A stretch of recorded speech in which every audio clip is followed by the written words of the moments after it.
बिस्मिल्लाहिर्रहमानिर्रहीम। अस्सलामुअलैकुम students, I am Zainab Fatima, your science teacher.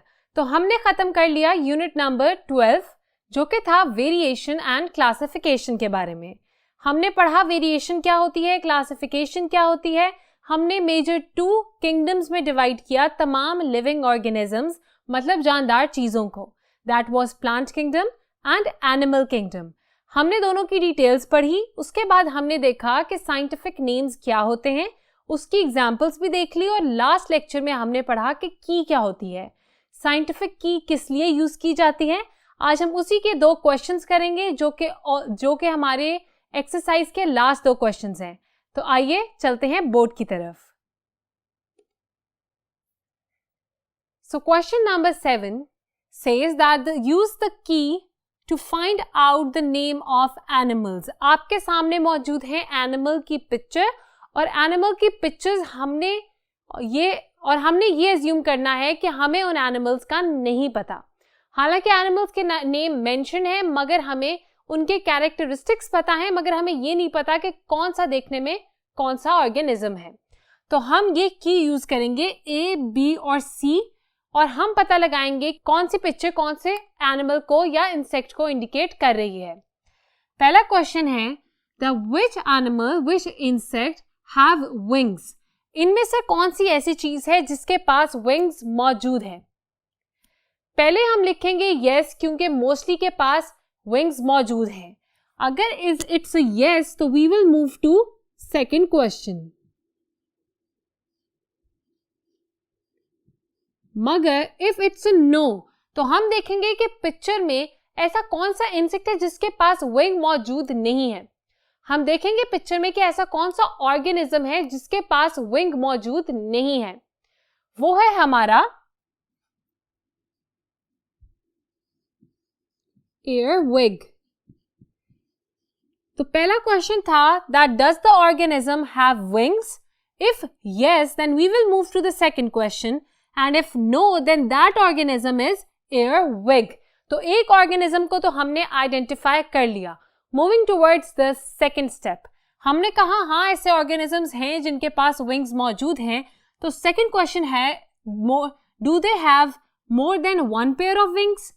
क्या उस ऑर्गेनिज्म के पास जिसका हमने बताया कि विंग्स मौजूद हैं, क्या उसके पास एक ही पेयर है विंग्स का या एक से ज्यादा पेयर है। तो आप पिक्चर में देख सकते हैं कि दोनों तरह के ऑर्गेनिजम्स हमारे पास मौजूद हैं। 2 वो हैं जिनके पास we have more than 1 pair of wings, मगर एक ऐसा भी ऑर्गेनिज्म है जिसके पास सिर्फ एक ही पेयर है विंग्स का, वो है हमारी हाउस फ्लाई। तो नो के आगे हम लिखेंगे हाउस फ्लाई, और अगर यस है तो we will move to question number 3। फिर से बता देती हूं, हमने सबसे पहले देखा कि क्या हमारे ऑर्गेनिज्म के पास विंग्स हैं। If yes then we will move to the second question which says कि क्या हमारे ऑर्गेनिज्म के पास एक ही पेयर है विंग्स का या एक से ज्यादा पेयर है। तब हमें पता चला कि हाँ एक से ज्यादा पेयर भी है कुछ के पास, जिसके लिए हम थर्ड क्वेश्चन पे मूव करेंगे। मगर जिसके पास सिर्फ एक ही पेयर है वो है हाउस फ्लाई, बिल्कुल उसी तरह जिस तरह बगैर विंग्स के वी हैड earwig। अब लास्ट क्वेश्चन की तरफ हम आए हैं, wings are larger than the body. क्या विंग्स बॉडी से बड़े हैं। अगर तो आप इमेज में देख सकें तो ऑर्गेनिज्म की बॉडी से बड़े विंग्स किसके हैं। एग्जैक्टली स्टूडेंट्स, वो है हमारी बटरफ्लाई। बटरफ्लाई वो ऑर्गेनिज्म है जिसके जो विंग्स हैं वो उसकी बॉडी से बड़े हैं। इसका मतलब इसमें यस के आगे वी विल राइट बटरफ्लाई, जबकि एक ऑर्गेनिज्म ऐसा है जिसके पास विंग्स भी हैं, एक से ज्यादा पेयर भी मौजूद है, मगर उसके जो विंग्स हैं वो उसकी बॉडी से बड़े नहीं हैं, वो है हमारा वेस्प। तो हम यहां लिख लेंगे नो के सामने वेस्प। इसके साथ ही रिवाइज हो गया कि की क्या होती है। What is a scientific key? Scientific key is a series of questions जिसके आंसर्स हम ढूंढते हुए किसी भी अननोन प्लांट या एनिमल का पता लगा सकते हैं। जैसे हमने यहाँ पर मौजूद ऑर्गेनिजम्स के नाम पता लगाए। हमने सबसे पहले देखा कि किसके पास विंग्स मौजूद हैं, तो हमने ये भी पता चल गया कि जिसके पास विंग्स मौजूद नहीं वो है earwig। जिसके पास सिर्फ एक ही पेयर है विंग्स का वो है हाउस फ्लाई, और जिसके पास विंग्स बॉडी से बड़े हैं वो है बटरफ्लाई, जिसके विंग्स बॉडी से छोटे हैं वो है वैस्प। बिल्कुल इसी तरह हम करेंगे एक प्लांट की और यही है हमारा नेक्स्ट क्वेश्चन। आप देख सकते हैं अपनी टेक्स्ट बुक पे कि आपको दिए गए हैं 4 लीव्स की डायग्राम्स और कहा गया है कि हमने जिस तरह एनिमल की सॉल्व की है उस तरह अब हमने खुद से की बनानी है उन प्लांट्स को आइडेंटिफाई करने के लिए। तो आइए मैं आपकी मदद करती हूँ। So the question number 8 says make a key to identify leaves। हमारे सामने leaves हैं, बिल्कुल हमारे सामने leaves मौजूद है और हमने इनकी की बनानी है, बिल्कुल उसी तरह जिस तरह हमने अभी पिछले बोर्ड पर हमने एनिमल्स को आइडेंटिफाई किया क्वेश्चंस के आंसर्स ढूंढ के, बिल्कुल उसी तरह हम इन लीव्स के लिए भी क्वेश्चंस बनाएंगे और उसके लिए जरूरी है आपको कैरेक्टरिस्टिक्स पता हो।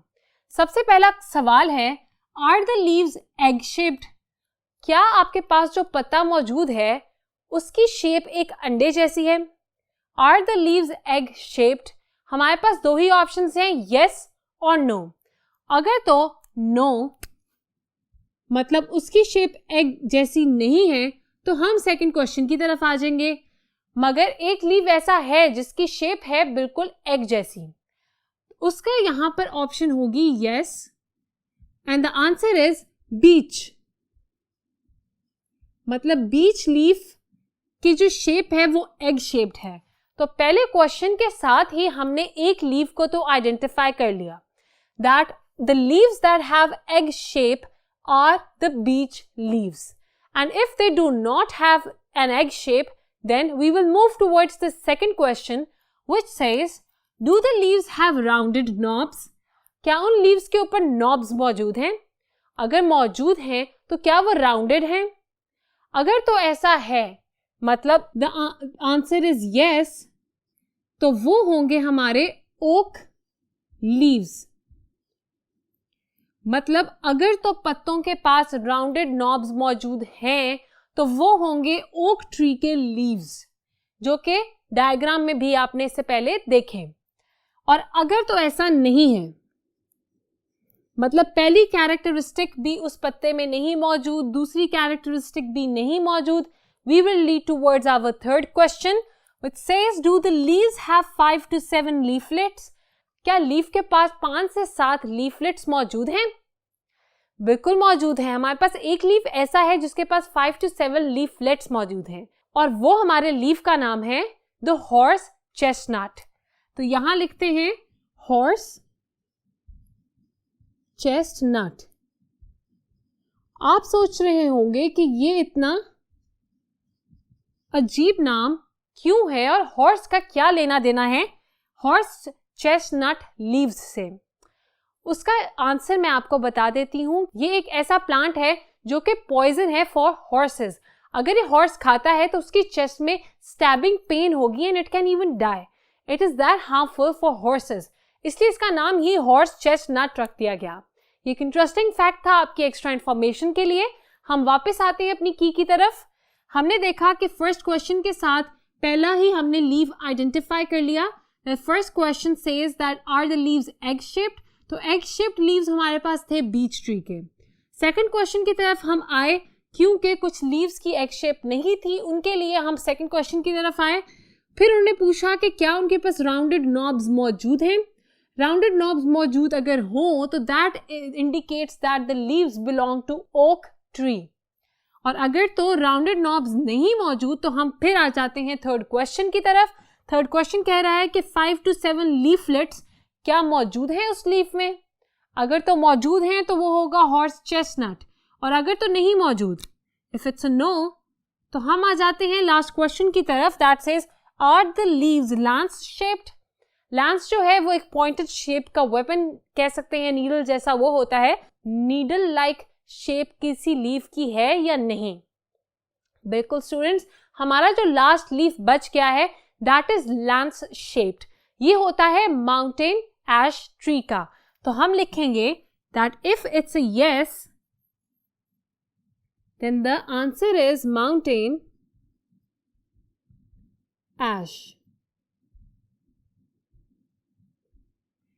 ये हमने कंप्लीटली पूरी की खुद बनाई और इसमें हमने स्टार्ट किया from a very simple question about the shape of leave और इसी तरह जब आंसर नो आता गया तो हम नेक्स्ट क्वेश्चन की तरफ मूव करते गए और आपने देखा कि this series of questions they helped us to identify the unknown leaves और साथ ही साथ हमने चारों लीव्स को आइडेंटिफाई कर लिया on the basis of their characteristics.